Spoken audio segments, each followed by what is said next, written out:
Ladies and gentlemen, good day and welcome to Ola Electric Q2 FY25 earnings conference call. As a reminder, all participant lines will be in the listen-only mode, and there will be an opportunity for you to ask questions after the presentation concludes. Should you need assistance during the conference call, please signal an operator by pressing star then zero on a touch-tone phone. Please note that this conference is being recorded. I now hand the conference over to Mr. Abhishek Chauhan from Ola Electric Mobility Limited. Thank you, and over to you, Mr. Chauhan. Thank you, and good evening to everyone, and thank you for joining the earnings conference call of Ola Electric Mobility Limited for the second quarter of financial year 2025. To begin with, I would like to request Bhavish Aggarwal, Chairman and Managing Director of Ola, and Harish Abichandani, CFO of the company to take us through the results, but we will take 5 minutes before we start. So I will give everyone a heads up, and then we'll start the call.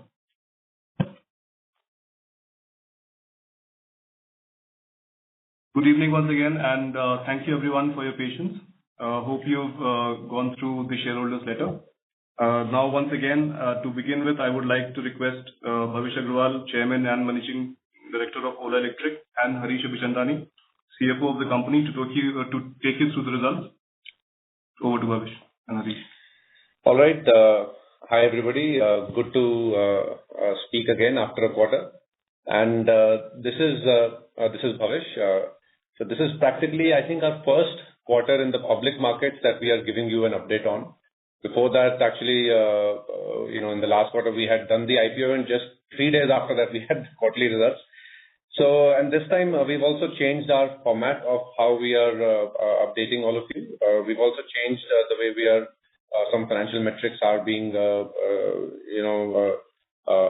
told more around how industry standards are on revenue, etc. So I'm assuming most of you would have gone through the shareholders letter that we've written. We've tried to capture all the financials and some operating commentary also in it. And what I'll do is I'll just give you some highlights. My remarks will be very short, and then we'll get into questions directly. So this quarter actually, has been a good quarter compared to last year. If you see, our revenues have grown about 40% over last year, 38.5. Deliveries also almost touching 1 lakh, 98,000+. And gross margin, especially for the auto segment, is 20.6%, which is flat quarter on quarter, whereas year on year it's about 12 points up. And this is despite much more enhanced competitive dynamics in the industry, which I will talk about in my remarks.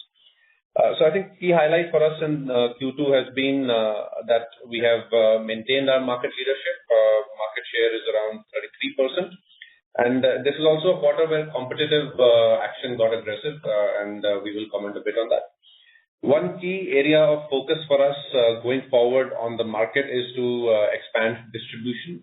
We have about 780 odd stores right now, and we are in the process of expanding company-owned stores to about 2,000 by March, which is just about 4 months away. And in addition, we've also in September launched our network partner program, under which third parties like multi-brand outlets, other people who are already in the auto ecosystem from a retail perspective can also sell our products. We have about 1,000 such partners live with our products now. So the front-end distribution is an important focus. We continue to scale. And as you'll find in the document, for us, each store is, does almost about 130 sales per quarter. And that's almost 2 to 3x of industry average. So we have much higher productivity per store than the industry, and we are expanding our store network. So we actually hope that we will be fairly competitive in terms of depth of distribution with about 2,000 stores of ours. In addition to that, the network partner program will amplify the distribution network. Second, I think more on the industry commentary, for a few quarters, there have been questions that how is EV penetration doing? Now, actually, if you see this quarter and even then after that, October last month, we've seen EV penetration start to hit a bit of an inflection point, especially if you see the scooter EV penetration. Because when you see overall, it kind of gets averaged out due to the motorbikes. But when you see scooter EV penetration, in June to September this year itself, it's gone from 16% to 21.5%. And, even from September last year to September this year, it's gone from 13.5 to 21.5%. So very significant increase in EV penetration, despite the FAME subsidies and all tapering off significantly.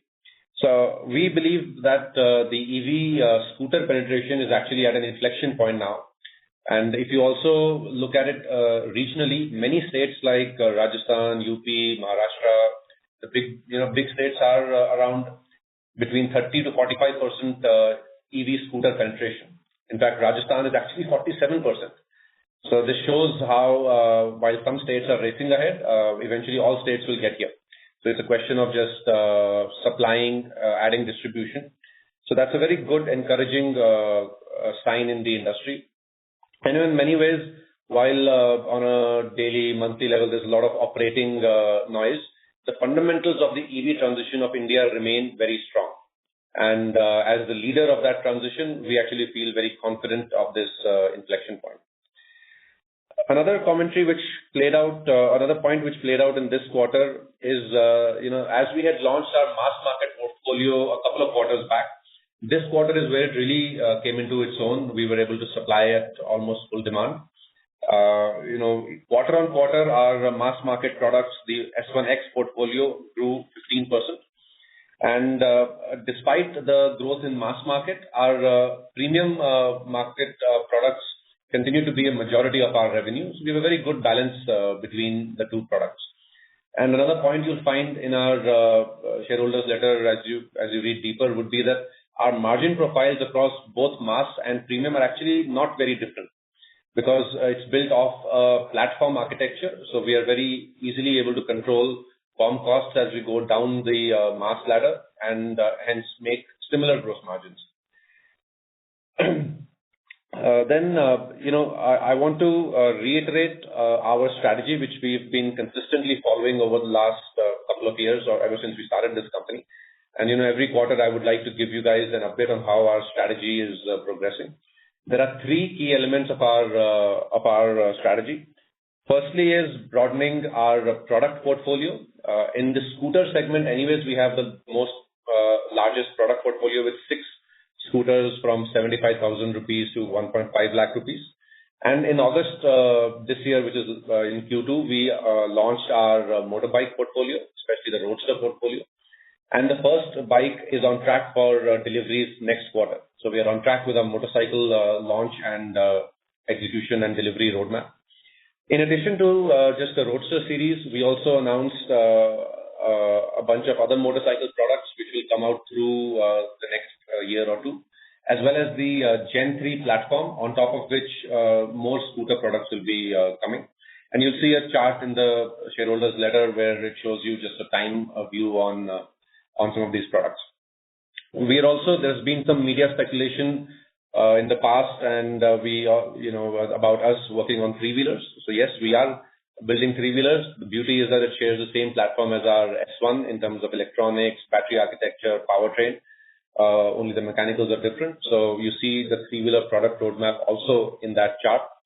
So net, very strong product lineup over the next 2 years, almost 20 plus products to be coming over the next 2 years.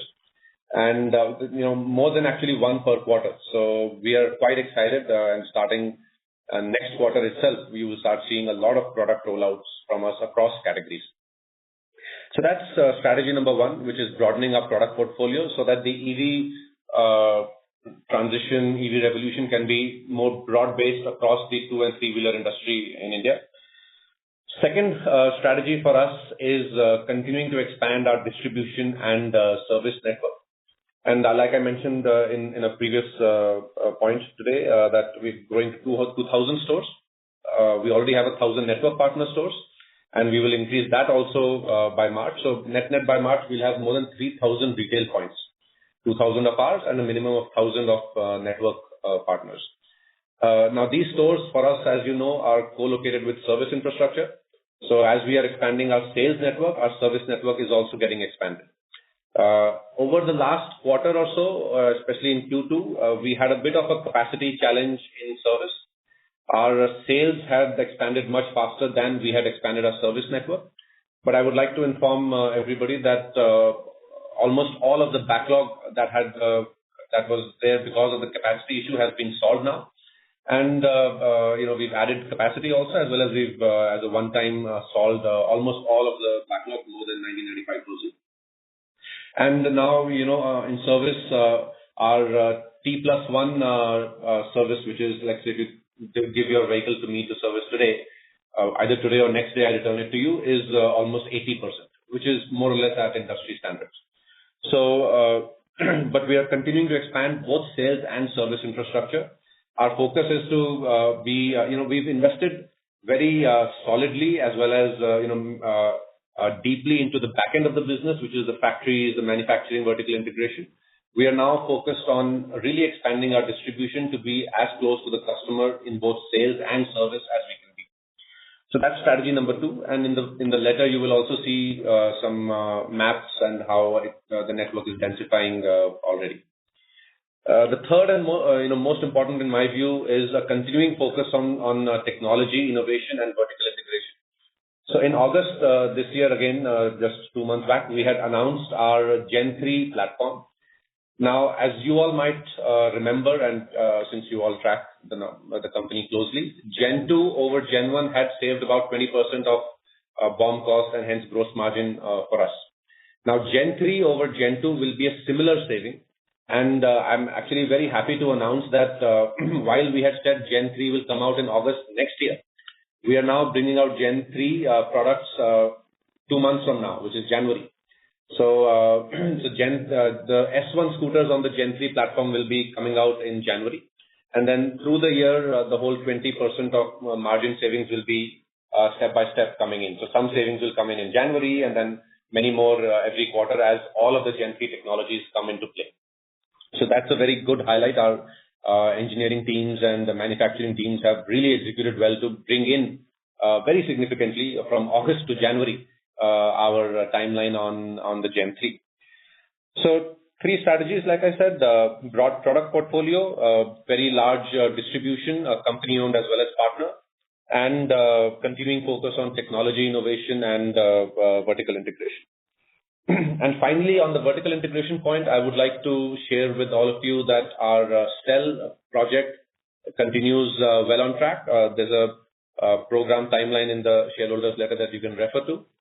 We are on track for productionizing or starting commercial production in Q1 FY26. This quarter, our testing as well as our trial production continues to be ramping up. We are seeing good improvements in process accuracy, in yields, etc. There is still a journey to go. We are being very rigorous in terms of testing and process quality for the cell. So that's why Q1 is the timeline where it'll get commercial production started. And then there are some images and videos for you to refer to on how the Gigafactory is shaping up, as well as some products that we've announced. Very quick commentary on financials, and then I'll open it up for Q&A.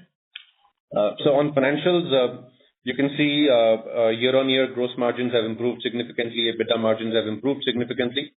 Quarter on quarter, our gross margins are flat. Now, we have had a 3 percentage point improvement in gross margins due to BOM cost savings, due to our vertical integration and technology.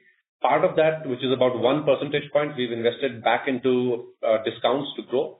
And then 1.5 percentage points is actually a one-time timing issue on PLI certification of our new S1X products. All of it is now done. So this quarter, Q3, we have the full PLI recognition for the S1X portfolio also.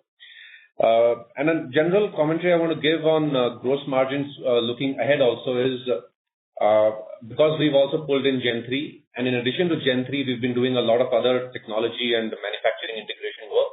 We can expect to see almost every quarter a continuous improvement on gross margins, right? And part of the margins we will keep to improve the bottom line. Part of it we will invest into growing the market or competing with aggressive competition. And our own estimates, we have a chart there towards the page number 8, I think, where you can see how our cost structure in our own estimates versus competition's cost structure, these are two incumbent competition. We have about a 20% advantage on just BOM cost for a better featured product. Now, this advantage only gets stronger because of our technology and vertical integration. And in terms of, just to summarize this point, so in terms of gross margin, we expect about a 20-point improvement as Gen 3 plays out over the next 12 months, step by step. And then as our own cell comes in, that's another 7-8 points of gross margin improvement. So you can see a nice table a nice chart at the end on how, even without incentives, our gross margins are looking like at a target level. That's a steady state focus. We're building towards that. And every quarter you can expect to see gross margin improvements from us. Now, in addition to gross margin on financials, I also want to comment on EBITDA a little bit. Now, on EBITDA, there have been some one-off expenses. If you exclude that, our operating expenses are actually flat or slightly 1% lower quarter on quarter. And we are focused on some cost efficiencies, and we do expect our operating expenses to actually be flat or maybe slightly lower over the next couple of quarters as we continue to scale distribution and hence revenue, and including product portfolio. So revenue keeps growing, and operating expenses will largely be flat or probably even down over the next couple of quarters. We have had in terms of one-off expenses, there is one warranty expense that we have taken in this quarter. Now, in FY24, our warranty as a percentage of revenue was about 5.5%. Now, for this year, in the last quarter, we are accruing about, I think, 2.5% of revenue as warranty. So we're still waiting for our estimation model to stabilize. There are some one-time expenses in the warranty due to this backlog. But over the next couple of quarters, we will stabilize this, and if we need to increase provisions, we will. But broadly through the year, I expect warranty to be at or lower than last year's number of 5.6%. So that's broadly the commentary, and now I will actually let you guys ask your questions. Thank you very much. We will now begin the question and answer session. Anyone who wishes to ask a question may press star and 1 on the touchtone telephone. If you wish to remove yourself from the question queue, you may press star and 2. Participants are requested to use handsets while asking a question. Ladies and gentlemen, we will wait for a moment while the question queue assembles.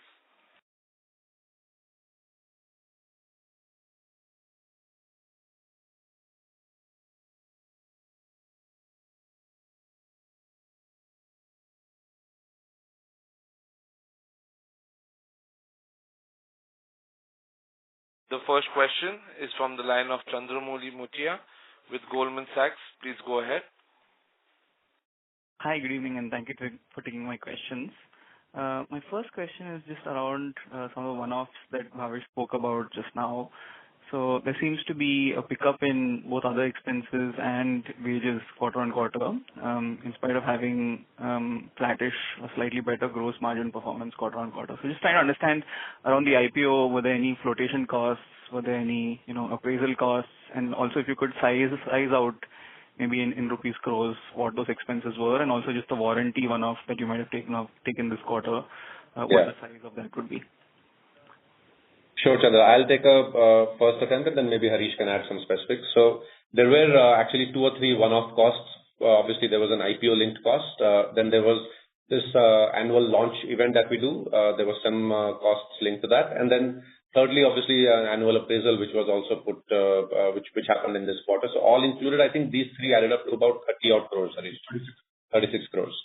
Then in addition, warranty was the one-off that we did was about 64 crores. And like I said, I think my commentary on that is we are provisioning 2.5% of revenue. Over the next couple of quarters, we will watch that. We do expect, last year, like I said, warranty was about 5.6%. We do expect warranty to be lower than last year across this year. If we need to increase our provisions after a quarter or so, we might do that also. Got it. That's helpful. Second question is just around the motorcycle launches. You mentioned we will start next quarter. So just trying to understand, I mean, we've done the launch in August. So do we have any order backlog color or any sort of demand color that we're able to share around the Roadster portfolio, which might start getting delivered in the March quarter? Yeah. So the Roadster series has generated a lot of interest, and there are three products there: the Roadster X, the Roadster, and the Roadster Pro. Right, and these three are coming in sequence. The first Roadster X is coming most likely around the March timeline. Then Roadster will happen most likely around the May timeline, and then Roadster Pro towards the end of the year. Now, interest is very high. Today, I won't be sharing any specifics around reservations or orders and all. By the time next call comes around, I will definitely share that. But there has been very significant interest on social media, on our stores, on our website for really understanding about this product, as well as a lot of people booking reservations for it. Got it. That's helpful. And my last question is just on the points that you made around efforts to bridge the service network gaps. So there is a lot of numbers floating around. I think there are some press articles which have spoken about 85, 90,000 service requests, incoming service requests per month. I think our installed base of vehicles is close to 800, 850,000 vehicles at this stage. So if you could just give us some clarity on what are the run rates that we have on a monthly incoming vehicle service request. I think there are a lot of numbers floating around. So even if you take the 80,000 number from the press, if you think of any typical OEM product, it has 1 to 2 scheduled maintenance per year, right? So if you have, let's say, 1 million install base, that's 2 million, 1.5 to 2 million service touch points per year. Now that makes it about 1.25 lakh a month, right? So, and when these 80,000 are not all complaints or issues with the product, many of them are regular check-ins, the customer scheduled maintenance. Many of them, more than 2/3 are actually just minor labor things, something feels loose, or the guy actually doesn't understand how his software works, so he comes in and then we explain to him. More than 2/3 are actually around these kind of minor issues where no part is actually changed. Then there are some where there are accident cases, which is nothing to do with the product. And then there are some which are product warranty cases, right? So between these three, an 80,000 number actually is not, per month is not bad for a 8 lakh unit in operation. If you assume a lot of it is just scheduled or minor queries.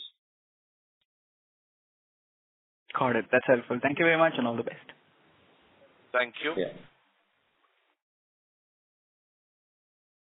The next question is from the line of Gunjan Prithyani with Bank of America. Please go ahead.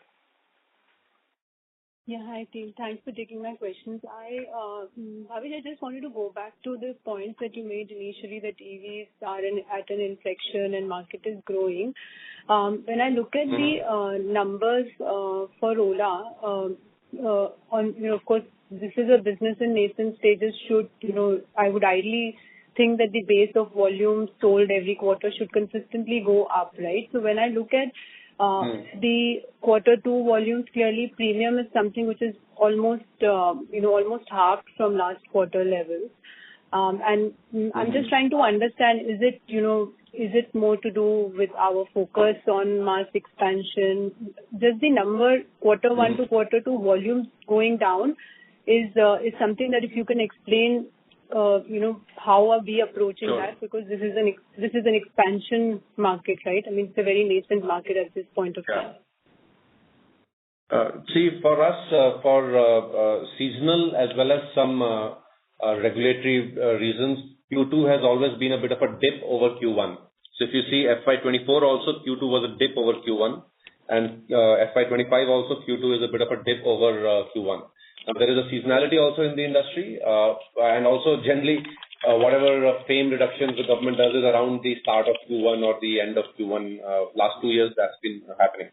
So what happened in Q1 FY25 was a lot of the deliveries which were there because March end was the same changeover. So a lot of customers had ordered in March and the deliveries happened in Q1. But hence I would actually say you should look at a more broader time horizon where actually our numbers are going up. Just last month we sold, like we had said, we sold more than 50,000 vehicles in October. Even this month we are seeing a good growing traction. So I feel in general, penetration is going up. Our position remains strong. We do have to expand distribution. That's a very clear focus for us. But quarter on quarter, you should see growth over the next few quarters. Q2 over Q1 always is a bit of an outlier. Okay. So, I mean, the better way to look at it is just look at first half over first half. Is that the way? I mean, we should continue to expect like at least 25-30% growth on the base of volume? See, my expectation would be about, I think we would year on year aim to grow around 50-odd%. That's our aim. Some quarters it might be more, some quarters it might be less, 50+%. So now, there is obviously a seasonality. So Q3 will always be a good season. Q2 will be a little weaker season. So I'm sure you will apply the seasonality discount whenever you look at it quarter on quarter. Okay. The other comment, Gunjan, was from you on premium versus mass. So mass has obviously helped increase penetration.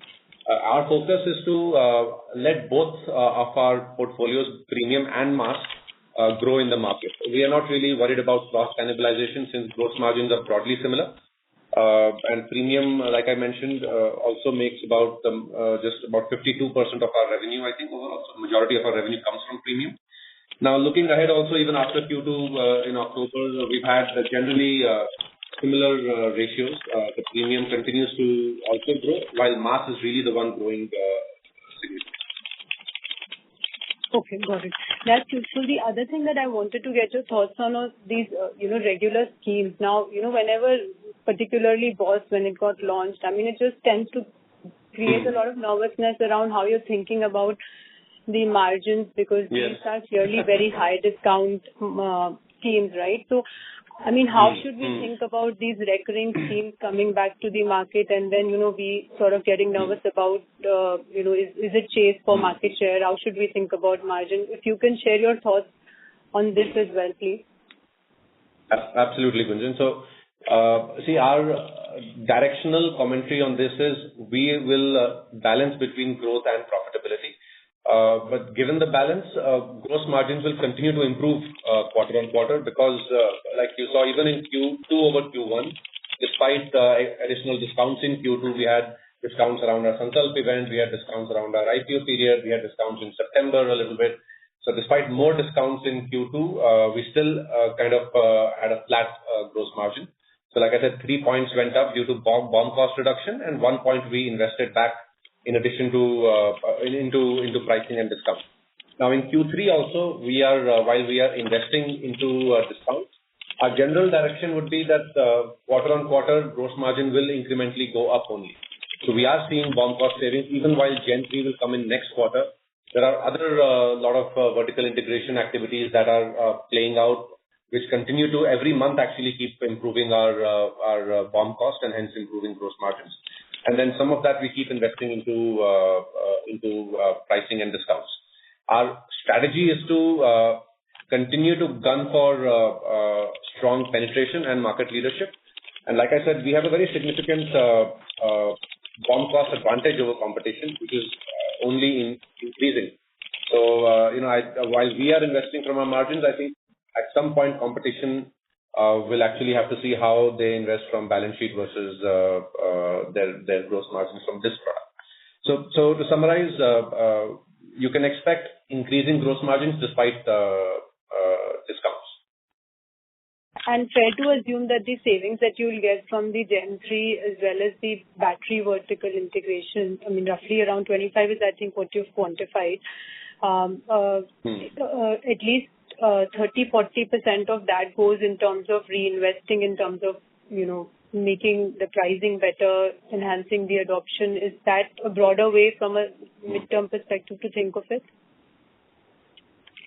See, our focus is to have a gross margin of about 30 plus minus %, right? Now that's where the ICE industry also broadly operates. So at that levels, with a very much more efficient front end due to the B2C nature of it, we actually believe our EBITDA margins will be in the mid-teens at a certain volume scale. Right now, we are almost at that volume scale, and that's why quarter on quarter you see our segment EBITDA in the negative single digits roughly. If there is higher competitive intensity in a quarter, we might invest a little bit more, but we will keep focusing on growing the headroom on the gross margin so that we can invest out of gross margin. So that's the overall direction I would share from that. 30 by when, Bhavish? Is there a timeline around it? No, Gunjan. Not a timeline, but specifically if you see Gen 3, like I said, is starting January. And there will be a full, it'll start January. Not all savings will be in January, but as all the ideas on Gen 3 roll out through the next calendar year, we will get about a 20-point saving from today's gross margin. And then on top of that, the cell starts in Q1 FY26. Again, not all of our vehicles will start with our own cell on day one, but there will be a 1-2 year period when step-by-step different vehicles will come onto our own cell. So that's a step-by-step journey. It will take a couple of years, and I'm not giving any time commitment on it. And also there is an open market dynamic, which as market competitive dynamics evolve, we have the wherewithal to continue to be aggressive while maintaining a certain level of profitability. Got it. Just last, if I can squeeze in for Harish, I think PLI is what I just want to get a sense on what part of the portfolio got PLI in this quarter. Maybe if you can quantify that as a percentage of revenue in quarter 2. Yeah, Gunjan, hi, Harish here. So on the PLI front, last year we got our Air PLI certified and Pro certified in February. And in this quarter, the entire X portfolio 2, 3, 4, they all got PLI certified during the course of the quarter. Few of them happened in August and 1 or 2 happened in September. So as of now, this quarter, we'll have obviously the entire PLI for the full quarter across the portfolio. I think in Q2, there was about a 5% as PLI. Yeah. So PLI is about 5% of revenue, which is accounted for in the gross margins. Around 5. All right. Thank you so much. Thank you. The next question comes from the line of Yogesh Agarwal from HSBC. Please go ahead. Yeah, hi guys. A couple of questions. Bhavish, firstly on Gen 1 versus Gen 2 and Gen 3, you talk about cost advantage. But what's your views on general quality improvement? Were you negatively surprised with Gen 2 issues, and are there any learnings for when the Gen 3 comes? Are you expecting lower issues? So what are your views on that? So Yogesh, if you think of our product quality is actually in terms of number of defects per 100 vehicles or amount of warranty replacements, etc., broadly in line with EV industry within India and even globally, broadly in line. Gen 2 is actually better than Gen 1. That's why I said in FY24 we had a certain warranty cost. In FY25 we'll have slightly lower than that, and that's because of the Gen 2 transition. Now in Gen 3 we have also focused on further making many reliability, quality, serviceability improvements in the product, fairly significant ones actually. And for example, one thing, the hub motor is actually a very higher prone to quality issues. So we're actually in Gen 3 moving to a complete mid-mount motor across the platform, which actually helps reduce cost also, as well as helps improve quality significantly. There's almost a factor of 10 just in the motor quality over there. So many such things which have helped improve quality in Gen 2 and then further in Gen 3. So we do expect further reduction in warranty costs on Gen 3. Okay, great. And then other thing is, Bhavish, just curious from your views on the long-term brand and the product positioning strategy. The ASPs have been falling, right? And it's probably in line with your COGS, but they are still falling last many quarters now. And this is led by all these flash discounting and mass market products. So, and we have seen in the past, once you go down that curve, it's very tough to upgrade the portfolio as well. So is it something you worry, or volumes and cost are paramount here? See, we think of firstly product and then volumes, and brand is an outcome of product experience of the customer, ownership experience, and obviously at the scale at which you do it. So that's how we think of this. And see, our premium products are holding very good. Our market share in the premium, let's say the S1 Pro or the S1 Air segment is fairly high, and even the product is much better than what anybody has been able to build so far in competition.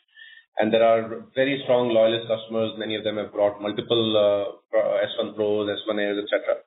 So I personally don't worry about the brand going down. One of the reasons for ASP is going down, and ASP is actually, Yogesh, probably a wrong proxy to think of in terms of brand, because ASP is going down for two reasons. One is a mix, which you rightly said.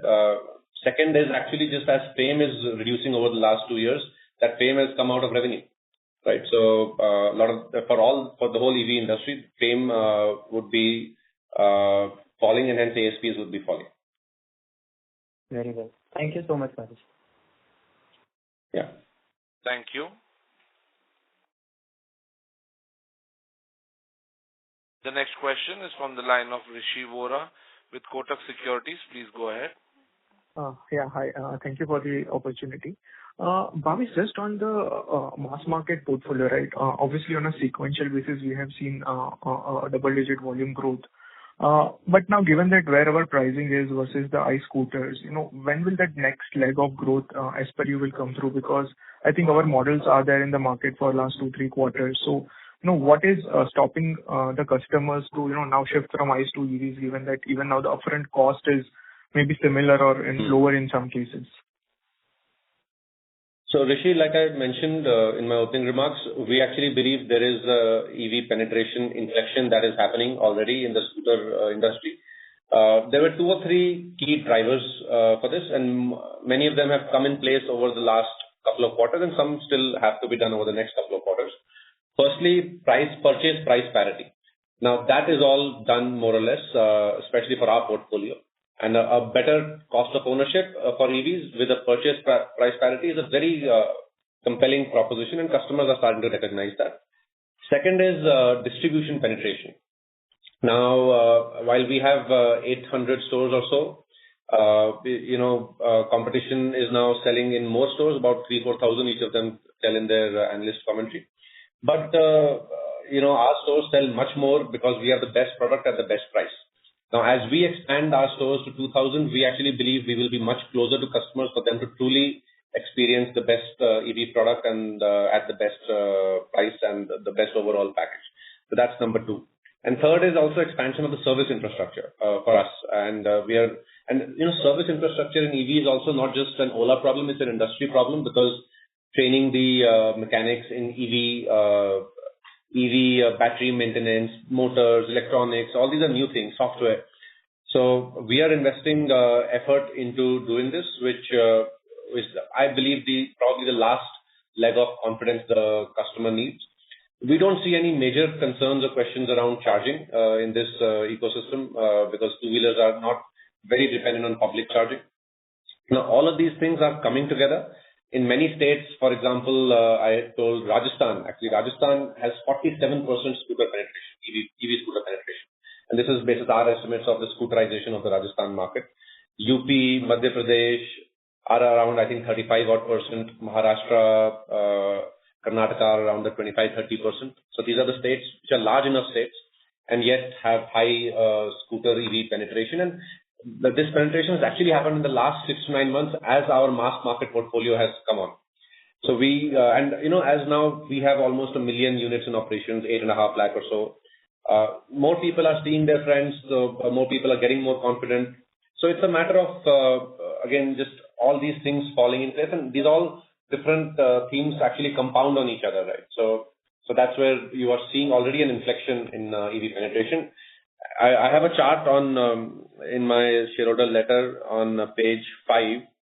If you see, it'll show you how in the last 1 year we have grown, the industry has grown EV penetration, despite in the same time, FAME subsidies falling from almost 60,000 to 10,000.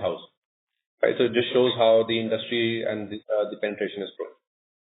Understood. And just on the premium portfolio, right, well, I do understand the seasonality part, but even on a YOY basis, our volumes are down 26%, and this is despite, I think, our pricing being lower than what it was a year back.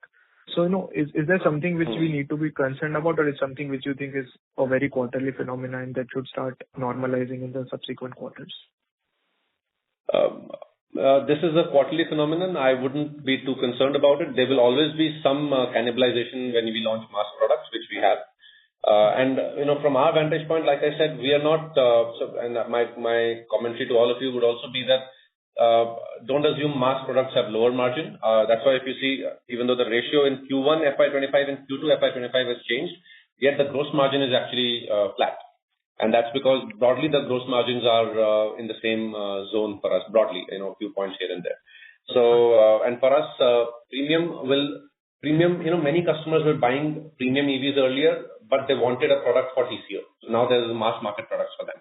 But parallelly, what's also happening is many customers who were buying, let's say, 125 to 150 cc motorbikes, slightly, mid-market motorbikes, are actually buying the premium EV scooters now, because better performance, better torque, better functionality of a scooter versus a motorbike in urban areas.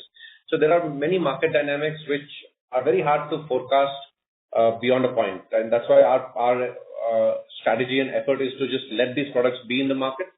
There will be some cannibalization. The premium portfolio will do of motorbikes. Some it'll grow within the premium scooter segment. The mass of scooters will cannibalize our premium, but the mass will also much largely cannibalize the ICE scooter segment. And even actually the mass is cannibalizing the ICE motorbike segment. We were looking at some data.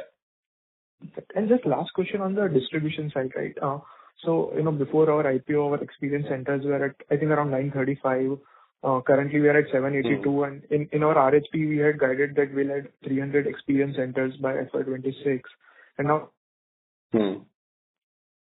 why there is a change in strategy? Is more because of pressures, or is this? See, the 900 to 780 odd was just, some real estate which was not performing. We removed that. And then we consolidated our stores into the performing ones. And all these stores are performing well. Like I said, the average is about 130 odd per quarter, which is 2 to 3 times the industry average. Now, when we were planning our expansion, we actually had initially thought we'll do more incrementally, a few hundred. But we are now seeing that the EV penetration is actually at this inflection point. So we now actually want to go deep into many markets. For example, let's say, while in urban centers we have enough stores, but let's say in a city like Bangalore, we have about 25, 30 stores. Whereas an incumbent two-wheeler company might have 70, 80, 100 stores. So we will do some densification. We don't need to be 1:1 because our productivity per store is much higher. And then even if you think of other tier 2 cities, let's take my hometown, Ludhiana, the whole district, we have only about 1 to 2 stores in the whole district. And incumbent ICE company will have about 7 to 10 stores in the whole district. So there are places where, the closest Ola store is about 50, 60 kilometers away. Yet, these are towns with 1-2 lakh population. There is enough two-wheeler sales over there. And as our motorbikes are also coming in, we feel we have the product portfolio to now go into upcountry in terms of distribution. So that's the overall thinking, and hence we decided to allocate some more capital to a faster expansion. Understood. Thank you and all the best. Thank you. The next question is from the line of Jinesh Gandhi from Ambit Capital. Please go ahead. Yeah, hi. A couple of questions from my side. One is, you have talked about 20 percentage point reduction in cost due to Gen 3. Would it be possible to give some breakdown? How do we come to that 20% number? Where are the savings coming from within the BOM cost? Jinesh, there's actually a very nice video in the shareholders letter, which maybe offline you can see if you haven't seen already. It'll give you a very good conceptual architecture of the Gen 3 platform. But some highlights are we're doing a re-architecture of the motor platform, which reduces cost, increases power density. We're doing a re-architecture of the electronics platform to lower the number of ECUs into smaller, largely a single board. We're doing some very, very cool work on batteries as a structure, which takes away some layers of plastic.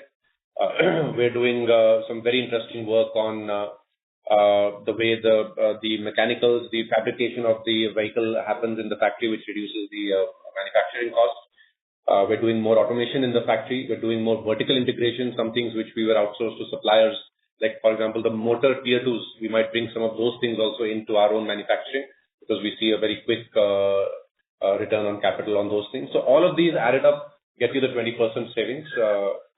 More specifics, we won't be sharing each idea, but you can assume each of these broad categories of mechanicals, electronics, powertrain, etc., all of them add up.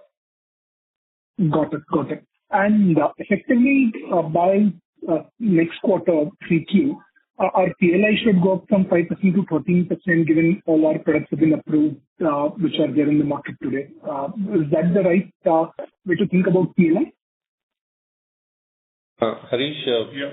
It will see the entire quarter we have PLI accrual for all the products in Q3 and Q4. Now, exactly 30, because there are also slabs in PLI. Actually, it can go higher than 13% based on which slab you hit on the top line, etc. So I think, but minimum 13% on the product is given. Yeah. So we should be getting the full benefit. Got it. And with respect to the cell manufacturing, which will come from 1Q FY27, 1Q FY26, what kind of savings do we expect? I mean, where are we in terms of our current cell cost, which has been imported?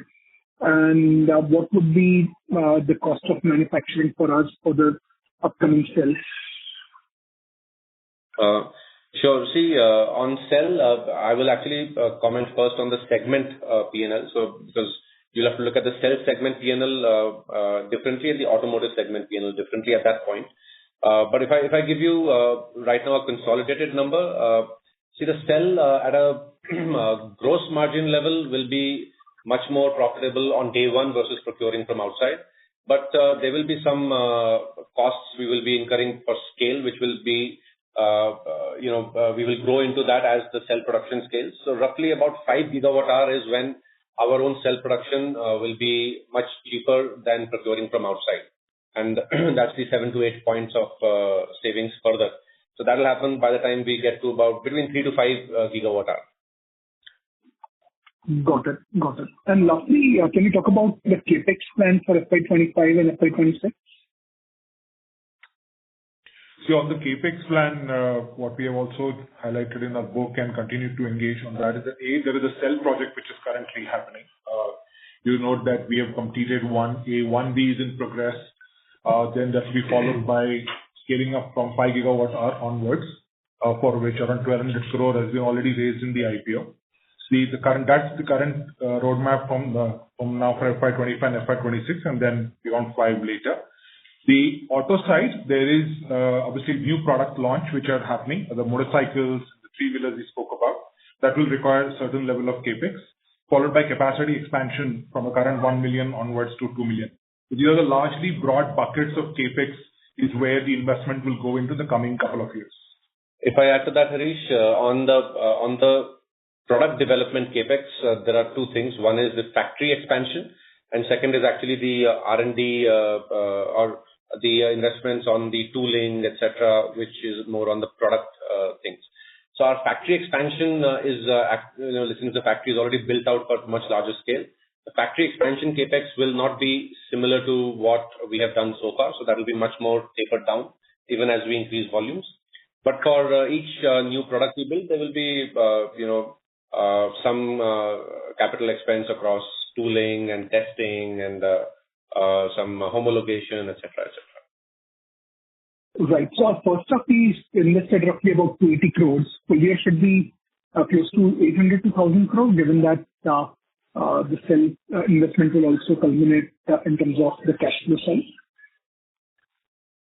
On the cell side, the rough math is roughly around $45 to $50 million per gigawatt hour, but it continues to taper down as we scale up. And in the going up from the 1B project itself, we have got around 1,800 crores of debt facility from SBI, and already invested our 400 odd crores. That takes us to 5, and then beyond. So that's the rough math on the cell side. Got it. Great. Thanks and all the best. Thank you. The next question comes from the line of Pramod Amte with InCred Equities. Please go ahead. Yeah, hi. Thanks for taking my question. So first question is with regard to your group presence. Looking at you are expanding from scooter to motorcycles, and if I have to look at your peers, where you had an advantage of product launch earlier in scooters versus motorcycles, do you see financing as a big enabler for EVs? And in that context, does it make sense to have a captive financing? See, financing is a very important thing for two-wheeler customer. But even if you look at our scooter financing percentage, it's, I think, in the 60s, early 60s percentage of products being financed. And it doesn't feel like it's a constraint for penetration right now. Banks and all are very comfortable lending to EVs now compared to 3 years ago. So, and we have our group company, Ola Financial Services, which distributes the loan. We keep a very large part of the margin. So in that sense, we are actually generating margin without leveraging any balance sheet or without using any balance sheet. So we are able to monetize some of the lending and insurance commissions without having to deploy our balance sheet. Okay. And what proportion of your sales are funded through this entity, if you can disclose, or supported? There's no funding of sales. This entity is also just a platform. This entity doesn't take any balance sheet also. It's just banks like IDFC, HDFC, Axis, or other NBFCs which do the loans actually. Sure. Thanks. And the second one is with regard to the pricing action in the EV space. Bhavesh, considering that you come from a completely different background as compared to a typical automaker who are very sacrosanct about the selling price and the way the brands are positioned. So how do you look at a product? Is it more like a consumer durable where the price points are varied drastically to make it more affordable at any given point of time? And one. Second, where you can play around with a much wider scope of variants and all to keep the consumer excitement alive? Interesting question. See, on pricing, you look at the game in terms of pricing, right? The way conventional autos are designed. Similarly, the Chinese are think very first principle. Yeah, we think very first principles about these things. So we are, we think of pricing basis whatever is required for penetration as well as whatever our margin structure can afford us. I don't believe the modern customer really holds a brand and pricing interplay. Brand is built by product, not by pricing. And if you think of current context also with competitive pricing actions, I actually feel these competitors are, they're not going to be able to sustain these deep discounts as the EV industry scales up because they don't have the margin structure. And then you guys are all the smart people on understanding their margins. So I just don't feel they have the vertically integrated manufacturing for EVs or technology capability to truly sustain some of these at scale. Whereas we have really deeply invested in those. So that gives us the ability to price aggressively, and we will always continue to be more innovative on pricing. Okay. But do you feel it's more inclined as the EV space evolves in India too? Like globally, the pricing can't be sacrosanct. Consider the technology curve is very steep, right? See, I don't think pricing and brand are linked. I think product and brand are linked. That's the question. Okay. But does the technology also play a substantial role, right? When you look at costing versus Absolutely, pricing? 100%. See, the reason we are able to grow our margins and all the while also pass on some benefit to consumers is because all of this is through technology development. Technology enables better margins because it brings costs down. Sure. And the third question is with regard to the cell plant. What is the update in terms of technology development, wet and dry process, and how far you have gone in terms of stabilization of the same, if you can update? Sure. Our cell process has actually evolved a lot. There are two steps in the cell process. First is in the lab. We call that the R&D step. Second is in the factory. We call that the manufacturing process validation step. So our R&D and linked certifications were all done last quarter itself. And since over the last, I think, 3 to 4 months, we've been focusing on the factory process stabilization. Now, we've developed both wet and dry electrodes. The dry is a bit of moonshot. We have very good progress on the dry electrode also. The dry electrode will be cheaper than the wet electrode, but our wet electrode also is actually fairly advanced. And if you recall, maybe if we've spoken earlier, I would have shared that the first cell, actually the generation 1 cell that we developed was a wet electrode cell. And then we continued to evolve the wet electrode technology for us, as well as we added a dry electrode as an experiment. So we have both options. The wet is obviously very mature. We have that cell system ready. The gigafactory is being tested. All production systems, you can see images of all these. The mixing, the electrode formation, the cell assembly and winding, the electrolyte, as well as the formation stage. All of them are going through very rigorous design of experiments. The dry one also, the only thing that changes is the electrode manufacturing. Everything else downstream remains exactly the same. So as we are developing the dry technology, once it matures, we might actually change over to dry. The wet is anyways mature for us. Thank you. Mr. Pramod, may we request that you return to the question queue, as there are several participants waiting for their turn. Thank you, sir. The next question comes from Kapil Singh from Nomura. Please go ahead. Yeah. Hi, Bhavesh. Just one question. I'm curious to understand, some of the states are seeing very good EV penetration. Any thoughts you have, what has gone right in these states? What are the enabling factors that are helping much faster EV penetration? See, states which have had a very sharp rise in penetration in the last 6 to 9 months, like Rajasthan, UP, etc., are the states which are actually more price sensitive. So the mass market portfolio has really taken off over there. And now we are also doubling down with increasing our distribution in those states. Our distribution was actually south and west heavy. And now we are increasing in the north as well as the northwest part of India. So we feel as our S1X product goes even beyond into deeper up country, there'll be a very strong demand for it. In the south and west markets also, if you look at urban markets are more penetrated, deeper rural markets need a little bit more distribution access from us, which also over the next 2-3 months as we add, we feel confident that those markets will also grow. And even the premium portfolio I feel that in south and west, in rural areas in these south and west regions, the premium portfolio will also sell well. Okay. And anything on electricity availability as well, you feel is making a difference in some of the states? No, I don't think electricity availability is a challenge anywhere. I don't know which states are low on electricity, but I haven't heard that from the ground. Okay. And just one more question was on cell chemistry. You guys are doing NMC and also 4680. Any thoughts whether there will be a need for LFP? Because some of the OEMs globally as well as in India are also, exploring LFP. So just your thoughts on that. So we are actually working on both. The first cell that will come out in Q1 FY26 will be an NMC cell. But the same platform of the cell, which is the 4680 platform, can do LFP also. And we have an experimental project working on LFP.